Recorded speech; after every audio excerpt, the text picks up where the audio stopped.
What's up, YouTube? So today we will be fixing the Sunter Fan from Costco. Now this small version of it came with a bigger version. It looks just the same with a little bit more features, a little bit more buttons, but other than that is the same thing.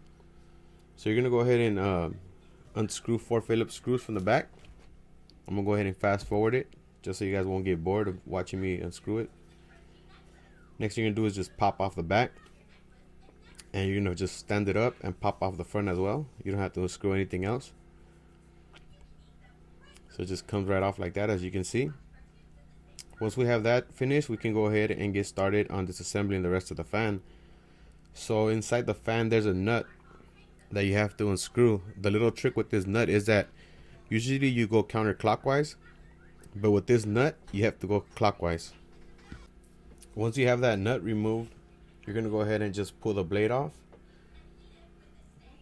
and then we're gonna go ahead and unscrew the motor from the plastic frame. So you're gonna go ahead and remove these 2 screws. I'm gonna fast forward it as well. So here you can see I removed some of the tape. Some of that yellow tape, I cut it open. So when you cut that open, it's gonna expose a thermal fuse. The thermal fuse is what we're gonna be fixing today. The job of this thermal fuse is to shut the power down once it pops. So this one is rated at 115 Celsius. Once it pops, then it does what any other fuse does. It just stops the power. No power can get through. So here you can see that the coil from the motor is soldered onto one little end of the fuse, and then the other end is soldered somewhere down there in the coil. I couldn't get all the way down there, so you're gonna see how we replace that, how I did it.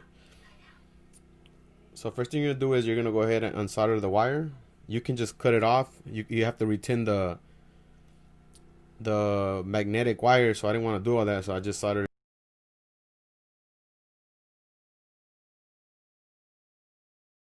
So after we unwind that first wire, we're gonna do is we're gonna clip off the other end of the fuse. So you're just gonna pull down on the little sleeve that it has, just enough to where you can clip the metal little leg. So I'm gonna grab my pliers and I'm gonna go ahead and just clip that right now. Here we go. All right, that's it. So now I'm gonna prepare this to solder on the new one. So I got my helping hands, and then I'm gonna put these little heat sinks that I got from Amazon. And what these are gonna do is gonna stop the fuse from blowing up before I even finish the job. My soldering iron is way higher than 115 degrees Celsius, which is what is a rated capacity for the thermal fuse. So it would pop if I would not use anything to stop the heat from getting to it. So you just go ahead and solder that on. I'm trying to do it as quick as possible to not put so much heat on the fuse. But these little heat sinks do a really good job.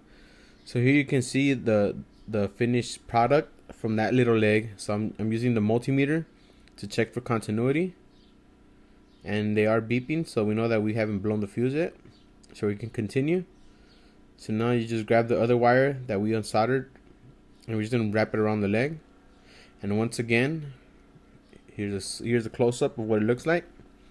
Once again, we're gonna use the same technique. We're gonna use some heat sinks in order to stop the heat from getting to the fuse itself. So here you can see I'm just soldering this on, trying to do it as quick as possible. There you go. That looks about right.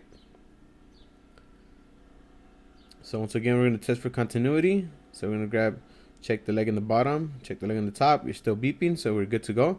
As you can see, I put some Captain tape on the other little leg just so they won't touch each other, so we won't get a short circuit. Last thing you want to do is just make sure that you put it nicely. Here's a little snapshot of how mine looks at the end.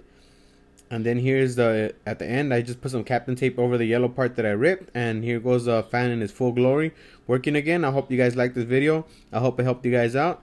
And I'll see you guys in the next one. Peace.